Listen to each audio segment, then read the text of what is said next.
Hello दोस्तों, हिंदी की बिंदी channel में आप सभी का स्वागत है। तो दोस्तों, आज के इस वीडियो में हम बात करने वाले हैं यूपीएचएससी असिस्टेंट प्रोफेसर के प्रैक्टिस सेट 3 का।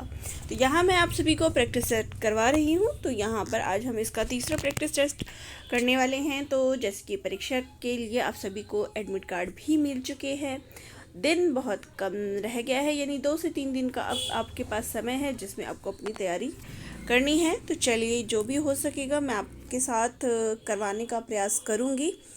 तो चलिए, आज का प्रैक्टिस टेस्ट हम शुरू कर देते हैं। तो प्रश्न है, नीचे 2 कथन दिए गए हैं, एक को स्थापना और दूसरे को तर्क कहा गया है। स्थापना क्या है? खड़ी बोली को कौरवी भी कहा जाता है। तर्क, क्योंकि यह प्राचीन कुरु जनपद के क्षेत्र में बोली जाती है। अब इसका राइट आंसर क्या होगा? देखिए, स्थापना भी सही है कि खड़ी बोली को कौरवी कहा जाता है, और तर्क जो दिया गया है कि ये कुरु जनपद के क्षेत्र में बोली जाती है, ये भी सही है। तो यहाँ पर राइट आंसर क्या हो जाएगा? Option number A.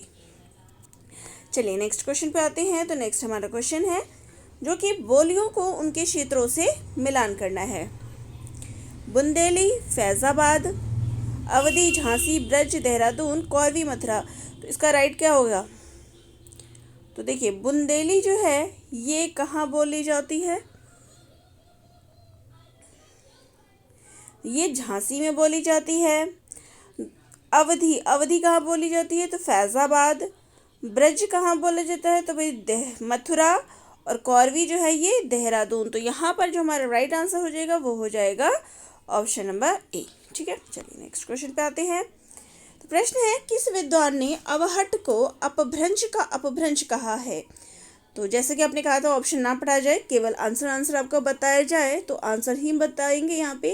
ये किस विद्वान ने अवहट को अपभ्रंश का अपभ्रंश कहा है? तो राइट आंसर इसका हो जाएगा नामवर सिंह ने।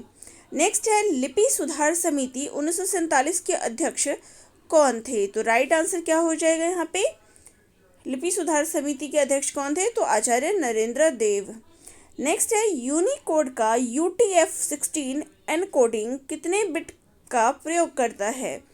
तो राइट आंसर हो जाएगा इसका, अब यहाँ पे ही आपको आंसर मिल गया, कितने बिट का है ये? 16 बिट का। ठीक है। नेक्स्ट है, प्रयोजन मूलक हिंदी की वह शैली जो वैज्ञानिक और तकनीकी क्षेत्र में प्रयुक्त होती है, उसे क्या कहते हैं? तो राइट आंसर इसका क्या हो जाएगा? राइट आंसर हो जाएगा, इसको कहा जाता है पारिभाषिक और वस्तुनिष्ठ।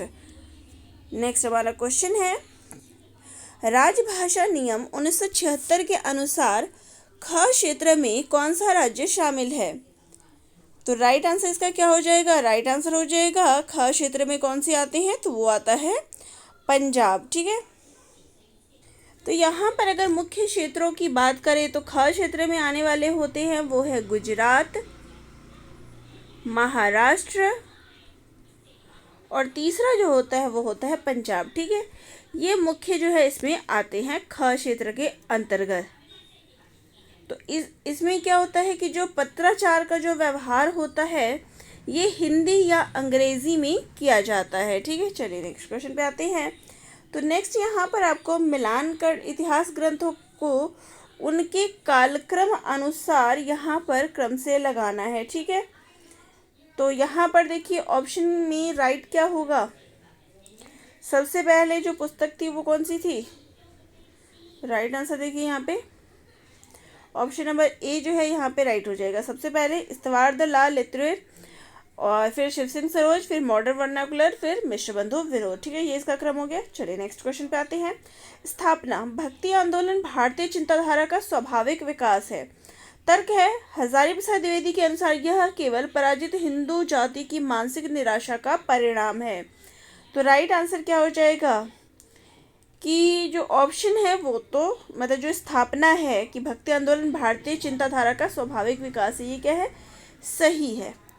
लेकिन जो यहाँ पर इसका तर्क दिया गया है कि पराजित हिंदू जाति की मानसिक निराशा का परिणाम था, ये क्या है? गलत है। तो यहाँ पे हमारा बी ऑप्शन राइट हो जाएगा। ठीक है, नेक्स्ट क्वेश्चन पे आते हैं। आदिकालीन कृतियों को उनके कवियों के साथ आपको यहाँ पे मिलाना है। ठीक है, प्राकृतिक पेंगलम ये किसकी रचना है? लक्ष्मीधर की। नेक्स्ट है वर्ण रत्नाकर। वर्ण रत्नाकर किसकी है? ज्योतिरीश्वर ठाकुर की। उक्ति व्यक्ति प्रकरण किसकी है? दामोदर शर्मा की। और राउरवेल किसकी है? रोड़ा कवि की है। ठीक है, ये इसका करेक्ट मिलान हो गया। चलिए नेक्स्ट क्वेश्चन पे आते हैं। तो क्वेश्चन है, रीति काल के आचार्यत्व के संदर्भ में कौन सा कथन असत्य है? ये कवि बाद में थे और आचार्य पहले। इन्होंने संस्कृत के लक्षण ग्रंथों का अनुवाद किया। इनका मुख्य उद्देश्य मौलिक सिद्धांतों की स्थापना करना था। ये अधिकतर दरबारी कवि थे। अब इसमें से असत्य कौन सा है? तो देखिए, ये कवि बाद में थे, आचार्य पहले, ये कथन सही है। इन्होंने संस्कृत के लक्षण ग्रंथों का अनुवाद किया, ये भी सही है। इनका मुख्य उद्देश्य मौलिक सिद्धांतों की स्थापना करना था। हाँ, ये अधिकतर दरबारी कवि थे, ये भी सही है। लेकिन यहाँ पर ये क्या है? असत्य कथन है हमारा, यहाँ पर सी ऑप्शन। ठीक है, नेक्स्ट यहाँ पे आपको छायावादी पत्रिकाओं को उनके प्रकाशन स्थान से मिलाना है। ठीक है, इंदु का प्रकाशन कहाँ से होता था? तो इंदु का प्रकाशन जो है वाराणसी से होता था। मतवाला का प्रकाशन कहाँ से होता था? तो कलकत्ता से। माधुरी का प्रकाशन लखनऊ से। और चांद का कहाँ से होता था? तो इलाहाबाद से। ये इसका करेक्ट मिलान हो जाएगा। चलिए नेक्स्ट क्वेश्चन पे आ जाए। तो नेक्स्ट हमारा क्वेश्चन है, सिद्ध और नाथ साहित्य के अंतर संबंध में कौन सी बात सही है? तो सिद्ध और नाथ में कौन सी बात जो है सिमिलर है, संबंध है दोनों में? चलिए देखते हैं। नाथ पंथ सिद्धों की वाम मार्गी भोग प्रधान साधना के विरुद्ध प्रतिक्रिया थी। सिद्ध साहित्य पूरी तरह से संस्कृत में लिखा गया। गोरखनाथ सिद्धों के अनुयायी थे, या फिर दोनों ने वर्ण व्यवस्था का समर्थन किया? तो कौन सी बात यहाँ पर सही है? देखिए, इन्होंने संस्कृत में लिखा, ये गलत है। गोरखनाथ सिद्धों के अनुयायी थे, नाथ पंथ के थे, तो ये भी गलत हो गया। दोनों ने वर्ण व्यवस्था का समर्थन नहीं किया, विरोध किया था। तो यहाँ पे जो सही हो जाएगा वो हो जाएगा ऑप्शन नंबर ए। नेक्स्ट है, प्रयोगवाद के कवियों को किस सप्तक के साथ सुमेलित करें? तो ये प्रयोगवादी कवि हैं जिनको आपको उनके सप्तक से मिलाना है। ठीक है, मुक्तिबोध कौन से सप्तक में आते हैं? तीसरे सप्तक में। धर्मवीर भारती दूसरे सप्तक में। कुंवर नारायण, एक मिनट, ये गलत हो गया। मुक्तिबोध जो है ये तार सप्तक के अंतर्गत आते हैं। धर्मवीर भारती की बात करें तो ये आपके दूसरे सप्तक में आते हैं। कुंवर नारायण तीसरे में और नंद किशोर आचार्य ये चौथे में। तो ये एकदम सही इसका मिलान है। ठीक है, चलिए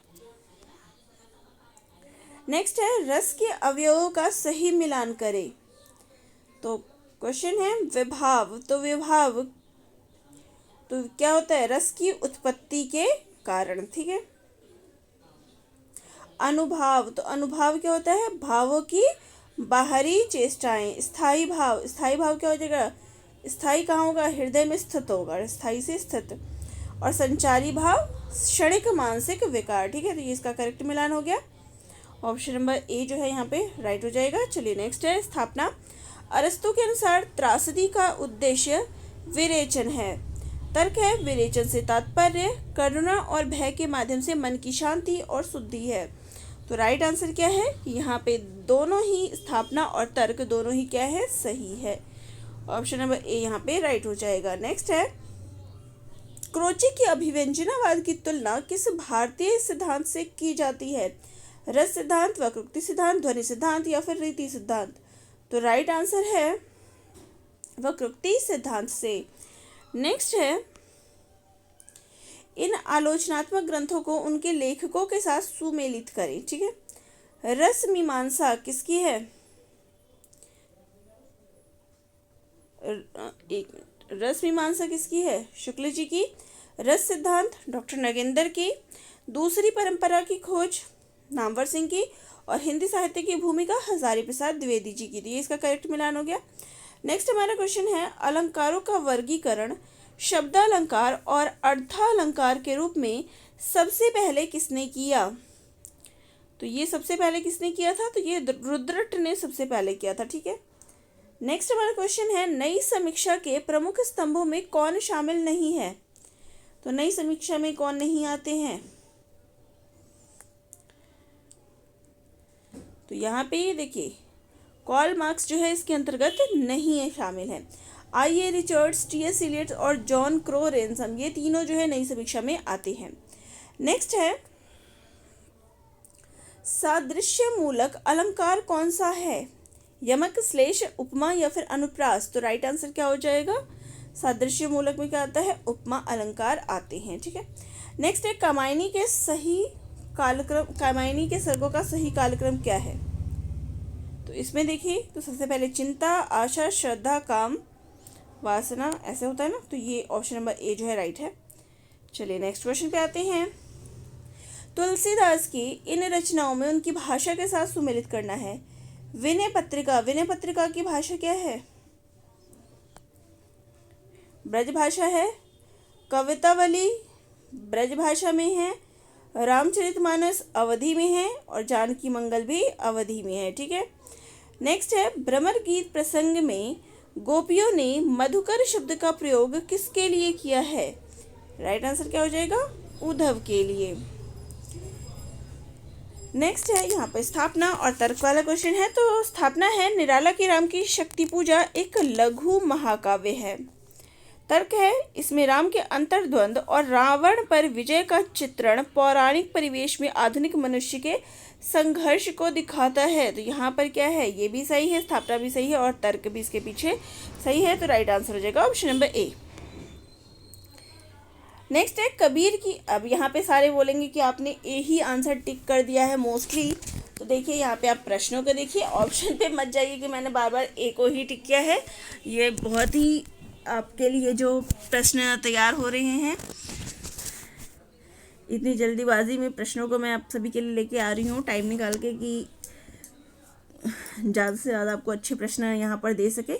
तो आप प्रश्न देखिए कि किस प्रकार के प्रश्न जो है यहाँ पे पूछे जा सकते हैं। ठीक है। चलिए, कि कबीर की रचनाओं का संकलन बीजक किसने किया? तो बीजक किसके द्वारा किया गया है? संपादन का कार्य। तो राइट आंसर हो जाएगा धर्मदास के द्वारा। ठीक है। नेक्स्ट है, जायसी के पद्मावत में पात्रों के प्रतीकों का मिलान करें। चित्तौड़, तो चित्तौड़ का क्या आ जाएगा? शरीर का प्रतीक है। सिंहलद्वीप किसका प्रतीक है? हृदय का। नागमती किसका प्रतीक है? माया का या संसार का हम कह सकते हैं। और हीरामन तोता गुरु का प्रतीक है। ठीक है।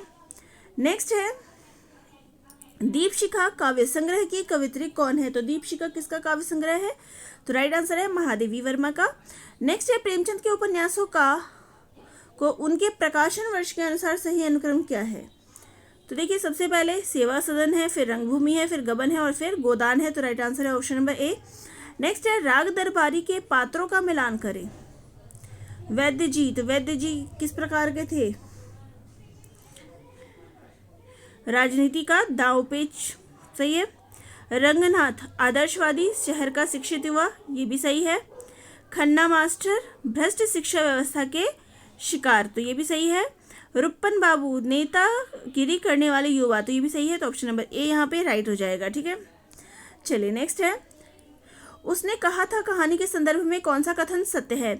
यह प्रथम विश्व युद्ध के पृष्ठभूमि पर लिखी गई है। ठीक है, सही है। इसमें फ्लैशबैक शैली का प्रयोग हुआ है, ये भी सही है। यह बलिदान और कर्तव्य की कहानी है, ये भी सही है। तो यहाँ पे राइट आंसर क्या हो जाएगा? उपयुक्त सभी। नेक्स्ट है, मैला आंचल को आंचलिक उपन्यास के रूप में किसने प्रतिष्ठित किया? रेणु जी ने, नागार्जुन ने, शिव प्रसाद। यानी यहाँ पे जो आपसे पूछा गया है वो इसके लेखक का नाम पूछा गया है, लेकिन देखिए प्रश्न कैसे पूछा गया है कि आंचलिक उपन्यास के रूप में किसने प्रतिष्ठित किया। तो प्रश्न कई बार आपसे घुमा के भी पूछ सकते हैं, जो कि मैंने आपको उसी लेवल का बना के दिया है कि अगर प्रश्न थोड़ा घुमा के आए, क्योंकि लास्ट ईयर के जो प्रश्न थे वो थोड़े घुमावदार थे, प्रश्न आसान होते हुए भी थोड़े से घुमे हुए थे, जिसके कारण बच्चों को तकलीफ हुई थी। तो यहाँ पे प्रश्न थोड़ा सा मैंने भी घुमाया है, तो ये राइट आंसर हो जाएगा रेणु जी। ठीक है। चलिए नेक्स्ट है, कफन कहानी प्रेमचंद की किस कालखंड की रचना है? तो राइट आंसर हो जाएगा क्या इसका? तो ये जो है देखिए शुद्ध यथार्थवाद है इसमें। ठीक है, आदर्शोन्मुख नहीं है, शुद्ध यथार्थवाद है। नेक्स्ट है, चीफ की दावत कहानी में श्यामनाथ अपनी माँ को कहाँ छिपाता है? कमरे में, बरामदे में, स्टोर रूम में, पड़ोस के घर में। कमरे में छुपाता है। अमृत नागर का कौन सा उपन्यास सूरदास के जीवन पर आधारित है? तो राइट आंसर क्या है? सूरदास का पूछा है यहाँ पे, तो राइट आंसर हो जाएगा खंजन नयन। ठीक है, चलिए नेक्स्ट है, निबंधों को उनके लेखकों के साथ मिलाना है। श्रद्धा और भक्ति निबंध किसका है? शुक्ल जी का। अशोक के फूल हजारी प्रसाद द्विवेदी जी का। मजदूरी और प्रेम सरदार पूरन सिंह का। पगडंडियों का जमाना हरिशंकर परसाई जी का। ठीक है, चलिए नेक्स्ट है, आवारा मसीहा में शरत चंद्र को आवारा क्यों कहा गया है? तो उनको आवारा मसीहा में क्यों कहा गया है आवारा? तो उनके घुमक्कड़ स्वभाव के कारण उनको आवारा कहा गया। ठीक है, चलिए, मेरी जीवन यात्रा आत्मकथा कितने भागों में है? तो ये जो है कुल 5 भागों में है। ठीक है, चलिए नेक्स्ट है, सुधिया उस चंदन के वन की संस्मरण के लेखक विष्णु शास्त्री ने किसके प्रति यह संस्मरण लिखा है? तो राइट आंसर क्या हो जाएगा इसका? हजारी प्रसाद द्विवेदी जी के प्रति ये समर्पित है। नेक्स्ट है, चीड़ों पर चांदनी यात्रा वृतांत में किस देश की यात्रा का वर्णन है? तो राइट आंसर इसका क्या हो जाएगा? यूरोप के देश का इसमें वर्णन किया गया है। ठीक है, चलिए नेक्स्ट क्वेश्चन ले लेते हैं। तो यहाँ पर आपका स्थापना और तर्क से है। तो स्थापना है आपका कि भारतेंदु के निबंधों में राजनीतिक और सामाजिक चेतना प्रधान है। इसके पीछे तर्क है कि शिव शंभू के चिट्ठे में लॉर्ड कर्जन पर तीखा व्यंग किया गया है। तो राइट आंसर क्या हो जाएगा? देखिए कि भारतेंदु के निबंध में राजनीतिक और सामाजिक चेतना, ये भी सही है, और शिव शंभू के चिट्ठे के बारे में बताया गया, वो भी सही है। तो right answer option number A. Next है, दलित विमर्श के आधार स्तंभ में कौन सा दर्शन शामिल है? तो दलित विमर्श में कौन सा आता है? तो अंबेडकर दर्शन जो है ये दलित में आता है। ठीक है, दलित विमर्श के अंतर्गत। नेक्स्ट है, उत्तर आधुनिकता शब्द का प्रयोग सबसे पहले किसने किया था? तो टोएम्बी ने जो है उत्तर आधुनिकता का सबसे पहले प्रयोग किया था। नेक्स्ट हमारा क्वेश्चन है, मार्क्सवाद साहित्य में किस नाम से जाना जाता है? तो मार्क्सवाद को हम साहित्य में किस नाम से जानते हैं? प्रगतिवाद के नाम से। नेक्स्ट है, अजनबीपन किस दार्शनिक की महत्वपूर्ण अवधारणा है? तो अजनबीपन किसने दिया था? भाई हीगेल और कार्ल मार्क्स ने। ठीक है, नेक्स्ट है, स्त्री विमर्श की प्रमुख लेखिका कौन है? तो स्त्री विमर्श के ऊपर जो है किन्होंने बताया है? तो प्रभा खेतान, रमणिका गुप्ता, मैत्री पुष्पा। तो ये सभी जो है इसका राइट आंसर हो जाएगा। नेक्स्ट है, स्वच्छंदतावाद की मुख्य प्रवृत्ति क्या है? तो स्वच्छंदतावाद की मुख्य प्रवृत्ति क्या है? व्यक्तिवाद और भावुकता। ठीक है, चलिए नेक्स्ट है, इन पुरस्कारों को उनके प्रथम प्राप्तकर्ताओं के साथ, तो प्रथम यानी पहली बार किसको दिया गया है उसके साथ हमें मिलाना है। ठीक है, तो ज्ञानपीठ हिंदी का जो है पहला किसको मिला है? पंत जी को। व्यास सम्मान सबसे पहले किसको दिया गया था? डॉक्टर रामविलास शर्मा को। नेक्स्ट है, सरस्वती सम्मान सबसे पहले किसको दिया गया था? हरिवंश राय बच्चन जी को। और साहित्य अकादमी माखनलाल चतुर्वेदी जी को। तो ये इसका करेक्ट मिलान हो गया ऑप्शन नंबर ए।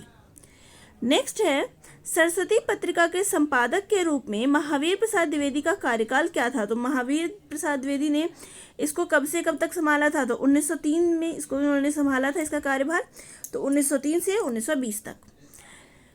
नेक्स्ट है, हंस पत्रिका का संपादन वर्तमान में कौन कर रहा है? तो वर्तमान में हंस पत्रिका के संपादक कौन है? तो संजय सहाय। ठीक है, नेक्स्ट प्रश्न पे आते हैं। तो यहाँ पर आपको उपन्यासों को उनके पात्रों के साथ मिलाना है। तो गोदान का मुख्य पात्र कौन है? गोबर और झुनिया। ठीक है, यहाँ पे जो ऑप्शन है उसके अनुसार लगाएंगे। मैला आंचल, तो डॉक्टर प्रशांत और कमली। नदी के द्वीप, भुवन और रेखा। आपका बंटी, अजय और शकुन। ठीक है, चलिए फिर स्थापना का प्रश्न है, राग दरबारी उपन्यास में भारतीय न्याय व्यवस्था और शिक्षा शास्त्र पर करारा व्यंग है। तर्क है, शिलाल शुक्ल ने इसके माध्यम से स्वतंत्रता के बाद के मोह भंग को ग्रामीण परिवेश में दिखाया है। तो राइट आंसर इसका क्या हो जाएगा कि जो कथन और तर्क है दोनों क्या है? सही है। ठीक है, ये ऑप्शन राइट है। नेक्स्ट है, झूठा सच उपन्यास का मुख्य विषय क्या है? तो ये देश विभाजन की त्रासदी पर लिखा गया उपन्यास है। ठीक है, नेक्स्ट है प्रेमचंद की दुनिया का अनमोल रतन कहानी के अनुसार दुनिया का सबसे अनमोल रतन क्या है? सती के शरीर की राख नहीं, प्रेमी के आंसू नहीं, पतिव्रता स्त्री का त्याग नहीं, देश की रक्षा में गिरा खून का वह आखिरी कतरा। तो सी ऑप्शन हमारा यहाँ पर राइट हो जाएगा। ठीक है, नेक्स्ट है कहानी को उनके लेखकों के साथ आपको मिलान करना है। तो परिंदे कहानी किसकी है? तो किसकी है? निर्मल वर्मा की। चीफ की दावत, भीष्म साहनी वापसी, उषा प्रेमवधा, लाल पान की बेगम, फणीश्वरनाथ रेणु। तो ये इसका करेक्टर मिलान है। चलिए, नेक्स्ट है आषाढ़ का एक दिन नाटक में मल्लिका के प्रेम का स्वरूप कैसा है? तो मल्लिका का प्रेम जो है इसमें किस प्रकार का है? निस्वार्थ और समर्पणशील जो है इसमें दिखाया गया है। चलिए, नेक्स्ट हमारा क्वेश्चन है रामचंद्र शुक्ल ने कबीर को भाषा का डिटेक्टर कहा है क्योंकि कबीर की भाषा में अनगढ़पन के बावजूद एक जबरदस्त प्रभाव और शक्ति थी। तो स्थापना और तर्क में यहाँ पे देखिए, तो रामचंद्र शुक्ल ने कबीर को भाषा का डिटेक्टर कहा है।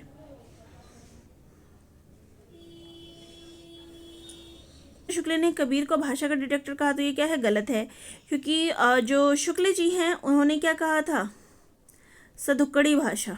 ठीक है, फिर ये भाषा का डिटेक्टर किसने कहा है? तो हजारी प्रसाद द्विवेदी जी ने। ठीक है, HP द्विवेदी जी ने उनको भाषा का डिटेक्टर कहा है। और क्योंकि भाषा की अनगढ़ता के तो ये तो सही है, तर्क सही है, स्थापना गलत है। तो राइट आंसर हो जाएगा ऑप्शन नंबर सी। ठीक है, नेक्स्ट है आलोचकों को उनकी प्रमुख स्थापनाओं के साथ सुमेलित करें। ठीक है, चलिए, रामचंद्र शुक्ल की स्थापना क्या थी? लोकमंगल की साधना अवस्था। हजारी प्रसाद द्विवेदी जी की मानवता और ऐतिहासिकता। नामवर सिंह कविता के नए प्रतिमान। और रामविलास शर्मा प्रगतिशील दृष्टि और मार्क्सवाद। ठीक है, चलिए, नेक्स्ट है सुधिया उस चंदन के वन की शीर्षक किस कवि की कविता से प्रेरित है? किस कवि की पंक्ति से प्रेरित है? तो गिरिजा कुमार माथुर जी की। ठीक है, नेक्स्ट है निराला के पत्र पुस्तक का संपादन किसने किया था? तो किसने किया था? जानकी वल्लभ शास्त्री जी ने। नेक्स्ट है रचनाओं को उनकी विधा के साथ सुमेलित करना है। तो ऐसे भी प्रश्न पूछे जा सकते हैं आपको यूनिट 10 से। मेरा परिवार, तो मेरा परिवार क्या है? रेखा चित्र है। आवारा मसीहा क्या है? जीवनी है। अपनी खबर क्या है? आत्मकथा है। और ऋण जल धन जल क्या है? रिपोर्टाज है। ठीक है, नेक्स्ट है वैष्णवता और भारतवर्ष निबंध के लेखक कौन है? तो भारतेंदु हरिश्चंद्र। नेक्स्ट यहाँ पर रचनाओं को उनके कालक्रम के अनुसार आपको उनके प्रकाशन वर्ष के अनुसार यहाँ पे आपको मिलान करना है। तो साकेत, कामायनी, कुरुक्षेत्र और अंधा युग। तो इसका सही क्रम क्या हो जाएगा? तो सबसे पहले साकेत है, फिर कामायनी है, फिर कुरुक्षेत्र और फिर अंधा युग। ठीक है, नेक्स्ट है भक्ति आंदोलन को लोक जागरण की संज्ञा किसने दी थी? तो लोक जागरण की संज्ञा देने वाले हैं हजारी प्रसाद द्विवेदी जी। ठीक है, नेक्स्ट यहाँ पर आपको शब्द शक्तियों को उनके अर्थों के साथ मिलाना है। ठीक है, अभिधा का अर्थ क्या है? लोक प्रसिद्ध अर्थ यानी वाच्यार्थ। लक्षणा मुख्यार्थ में बाधा होने पर रूढ़ी या प्रयोजन के अर्थ में। नेक्स्ट है व्यंजना ध्वन्यार्थ या व्यंग्यार्थ। तो ये ऑप्शन यहाँ पर राइट हो जाएगा। ठीक है, नेक्स्ट है T.S. एलियट ने निर्व्यक्तिकता के सिद्धांत को क्या कहा है? तो इनके द्वारा क्या कहा गया है? कविता कवि के व्यक्ति की अभिव्यक्ति है। कवि का मन एक माध्यम है, वह व्यक्तित्व की अभिव्यक्ति नहीं बल्कि उसे पलायन है। तो हमारा बी ऑप्शन राइट है वैसे यहाँ पे। ठीक है, निर्व्यक्तिता को क्या कहा है? तो ये देख लीजिए आप, बी ऑप्शन राइट है। नेक्स्ट है अंधेरे में कविता में मुक्तिबोध ने किसका अन्वेषण किया है? तो राइट आंसर है अस्मिता का। नेक्स्ट है बावरा अहेरी में अहेरी किसका प्रतीक है? अभी तक आपने पढ़ा तो है बावरा अहेरी। तो अहेरी शब्द जो है यानी शिकारी शब्द होता है, अहेरी का अर्थ वो किसका प्रतीक है? तो सूर्य यानी काल का। नेक्स्ट है आधुनिकतावाद की मुख्य विशेषता क्या है? तो व्यक्तिवाद और संशय। नेक्स्ट है साहित्य की किस विधा को गद्य का निकष या कसौटी माना जाता है? तो किस विधा को कसौटी माना जाता है? तो निबंध को गद्य की कसौटी माना जाता है, राइट। है कि निबंध को गद्य की कसौटी माना है, तो ये शुक्ल जी के द्वारा कहा गया है। तो चलिए, ये थी हमारी प्रश्नोत्तरी। एक और प्रैक्टिस टेस्ट आप सभी के लिए। तो प्रश्नोत्तर कैसे लगे कमेंट बॉक्स में कमेंट जरूर करिएगा। मिलते हैं नेक्स्ट प्रैक्टिस टेस्ट में। सभी का धन्यवाद।